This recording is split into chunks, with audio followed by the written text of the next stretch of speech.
Hello student, welcome to get placement. तो आज हम टेक्निकल पार्ट में कवर करने जा रहे हैं most important question of object oriented programming.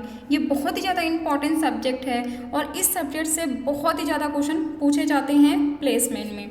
तो चलिए आइए तो देखते हैं। पहला क्वेश्चन है, explain the basic concept of object oriented programming. ठीक है, बहुत ही ज़्यादा इम्पॉर्टेंट क्वेश्चन है।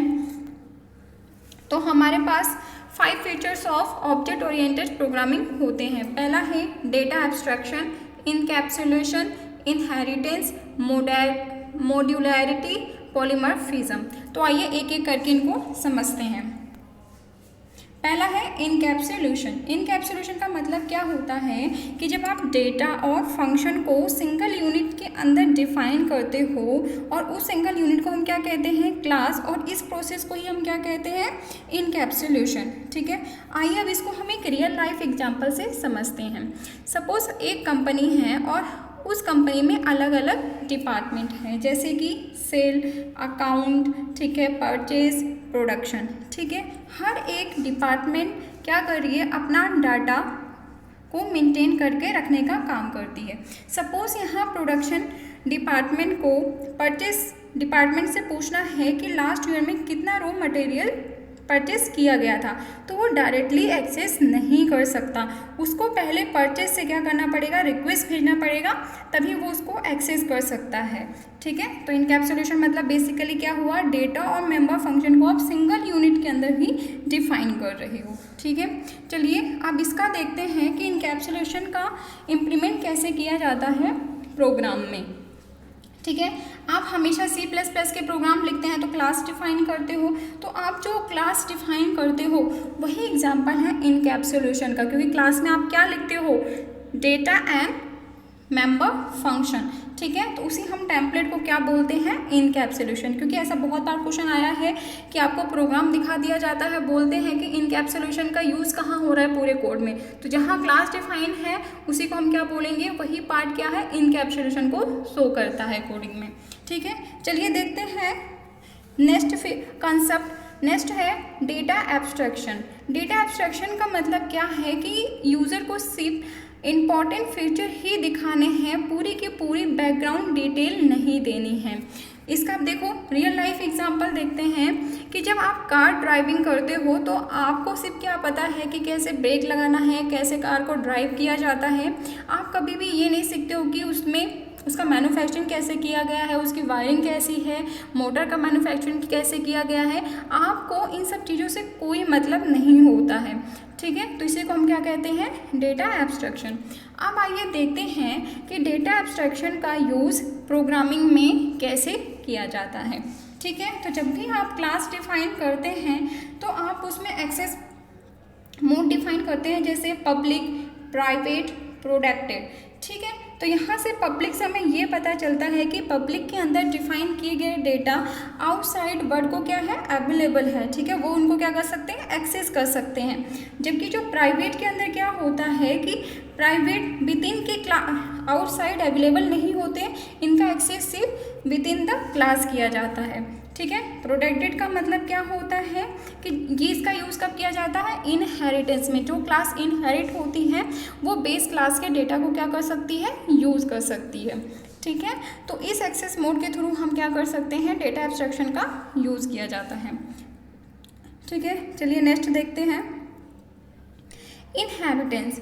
इनहेरिटेंस का मतलब क्या होता है, capability of one class to inherit capability और प्रॉपर्टी फ्रॉम अनदर क्लास। ठीक है, इसका रियल लाइफ एग्जांपल देखते हैं कि जो बच्चे होते हैं उनको प्रॉपर्टी कहाँ से मिलती है, या तो अपने मदर से या तो फादर से। ठीक है, तो ये एक इनहेरिटेंस का रियल लाइफ एग्जांपल है। जिस क्लास से हम प्रॉपर्टी इनहेरिट करते हैं उसको हम सुपर क्लास या बेस क्लास कहते हैं, और सब क्लास वो क्लास होती है जो प्रॉपर्टी को इनहेरिट करती है। ठीक है, अब आइए देखते हैं इनहेरिटेंस का यूज़ कैसे कोडिंग में किया जाता है। ठीक है, तो इनहेरिटेंस का यूज़ कोडिंग में ऐसे किया जाता है कि आप क्लास डिफाइन करते हो और आपको उस क्लास के फीचर अपने नेक्स्ट क्लास में यूज़ करना है, ताकि आपको कोड को बार बार लिखना ना पड़े।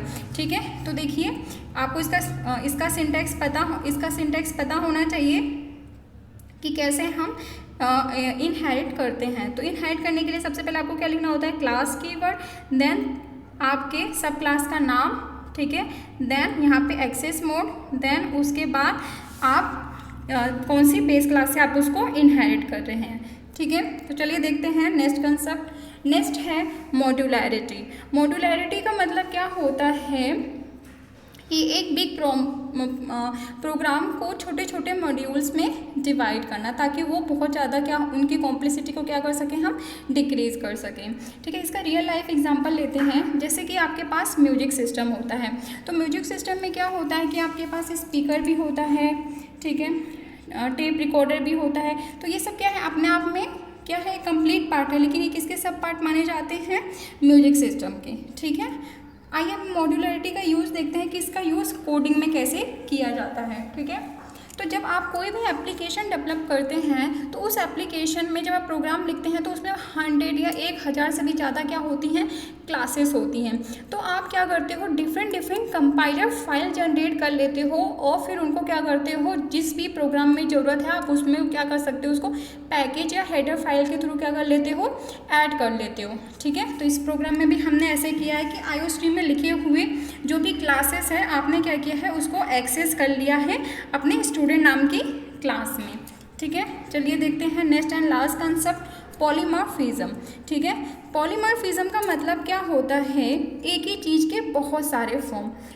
इसका रियल लाइफ एग्जांपल देखते हैं। जैसे कि एक लड़की ऐसे मदर भी एक्ट करती है, सिस्टर भी होती है और वो डॉटर भी होती है, तो ऐसे सेम टाइम पे उसके मैनी फॉर्म्स हैं। एक और इस एग्जांपल देखते हैं, जैसे कि प्लस का साइन है, ठीक है। जब आप 2 + 5 करते हैं तो आपको क्या मिलता है, 7, और जब आप A + B करते हैं तो आपको क्या मिलता है, AB। तो यहाँ पे जो प्लस ऑपरेटर है उसके 2 फॉर्म हैं, एक तो ऐसे एडिशन वर्क कर रहा है, दूसरा ऐसे किसके वर्क कर रहा है, कॉनकैटिनेशन की तरह। तो एक ही चीज़ के मल्टीपल फॉर्म को हम क्या बोलते हैं, पॉलीमॉर्फिज्म, ठीक है। अब इसका इम्प्लीमेंट कैसे किया जाता है कोडिंग में, तो पॉलीमॉर्फिज्म का इम्प्लीमेंटेशन करने के लिए आपके पास फंक्शन ओवरलोडिंग होता है, फंक्शन ओवरराइडिंग होता है, ऑपरेटर ओवरलोडिंग होता है। ये सब ऐसे कंसेप्ट है जो पॉलीमॉर्फिज्म को क्या करते हैं, इम्प्लीमेंट करते हैं, ठीक है। तो यहाँ पे मैंने एक एग्जांपल में शो किया है फंक्शन ओवरलोडिंग, ठीक है, जहाँ पे फंक्शन के नेम आप देखेंगे, फंक्शन के नेम क्या है, सेम है, लेकिन यहाँ पे इनके आर्गूमेंट और नंबर ऑफ आर्गूमेंट में डिफरेंट है, ठीक है। तो इस टाइप से पॉलीमॉर्फिज्म का इम्प्लीमेंट किया जाता है।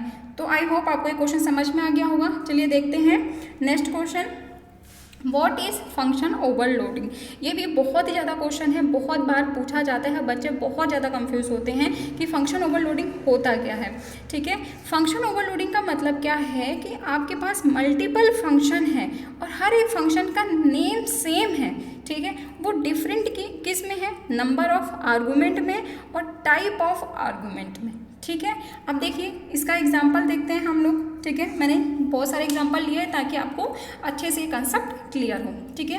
पहला एग्जाम्पल देखिए, पहले एग्जाम्पल में क्या है कि हमने क्या लिया है, माई फंक्शन करके हमने 3 फंक्शन बनाए हैं, उनके रिटर्न टाइप सेम है, ठीक है। लेकिन यहाँ पे पहले वाले में कोई भी आर्गूमेंट नहीं है, यहाँ पे कितने आर्गूमेंट है, 1, यहाँ पे कितने आर्गूमेंट है, 2, ठीक है। तो नंबर ऑफ आर्गूमेंट में ये तीनों फंक्शन डिफरेंट है और टाइप ऑफ आर्गूमेंट में भी डिफरेंट है, ठीक है। तो यहाँ पे एक क्वेश्चन हमेशा रहता है, क्या हम रिटर्न टाइम सेम रख सकते हैं कि नहीं रख सकते, ठीक है। तो इसका देखिए सेकेंड एग्जाम्पल में आपका ये कंसेप्ट क्लियर हो जाएगा रिटर्न टाइप वाला, ठीक है। अब देखिए यहाँ पे फंक्शन का नेम सेम है और यहाँ पे नंबर ऑफ आर्गूमेंट और टाइप ऑफ आर्गूमेंट भी क्या है, सेम है, और लेकिन यहाँ पे रिटर्न टाइप क्या है, डिफरेंट है, लेकिन इसमें क्या है, एरर है, ठीक है। ये फंक्शन ओवरलोडिंग का एग्जांपल नहीं है। अगर आप नंबर ऑफ आर्गूमेंट और टाइप ऑफ आर्गूमेंट सेम रखते हो, तब आप अगर ये रिटर्न टाइप डिफरेंट रख दोगे तो ये फंक्शन ओवरलोडिंग नहीं होता है, ठीक है। आपको क्या करना पड़ेगा, इसमें से एक फर्स्ट या सेकंड वाले का जो भी टाइप ऑफ आर्गूमेंट है वो चेंज करना पड़ेगा, ठीक है। तो ये क्या है, एरर है। तो हम रिटर्न टाइम सेम रख भी सकते हैं, नहीं भी रख सकते। जैसे हमने इस वाले में क्या रखा है, सबका सेम रखा है, ठीक है। इसमें देखिए हमने क्या रखा है, डिफरेंट रखा है, ठीक है। तो हम रिटर्न टाइप जो है वो सेम रख भी सकते हैं और नहीं भी रख सकते हैं, ठीक है। अब एग्जाम्पल थर्ड दीजिए, देखिए एग्जाम्पल थर्ड में देखिए क्या है, दो फंक्शन हैं, उसमें उनका रिटर्न टाइप क्या है, डिफरेंट है, और उनके जो सिग्नेचर हैं, ठीक है, जो नंबर ऑफ आर्गूमेंट है और उनका जो टाइप है वो क्या है, डिफरेंट है, ठीक है। तो ये सही है, ठीक है। चलिए फोर्थ एग्जाम्पल देखते हैं, ठीक है। फोर्थ एग्जाम्पल में क्या है, ठीक है, हमने क्या किया, टैप करके एक कैरेक्टर के लिए एक नया अलाइनमेंट नेम रेडी कर लिया है, ठीक है। जबकि टैप डिफाइन सिर्फ क्या करता है, कभी भी न्यू डेटा टाइप क्रिएट नहीं करता है, ठीक है। तो आप इसका यूज़ नहीं कर सकते ओवरलोडिंग में, ठीक है। ये कोई न्यू डेटा टाइप नहीं क्रिएट करता, सिर्फ डेटा टाइप को अलाइनमेंट नेम प्रोवाइड करता है, ठीक है। तो अगेन इसमें क्या आएगी, एरर आएगी। आई होप आपको ये समझ में आ गया होगा अच्छे से। तो क्वेश्चन की और से बहुत ज़्यादा प्रैक्टिस कीजिए, ठीक है। कमेंट कीजिए, शेयर कीजिए, लाइक कीजिए। Thank you so much.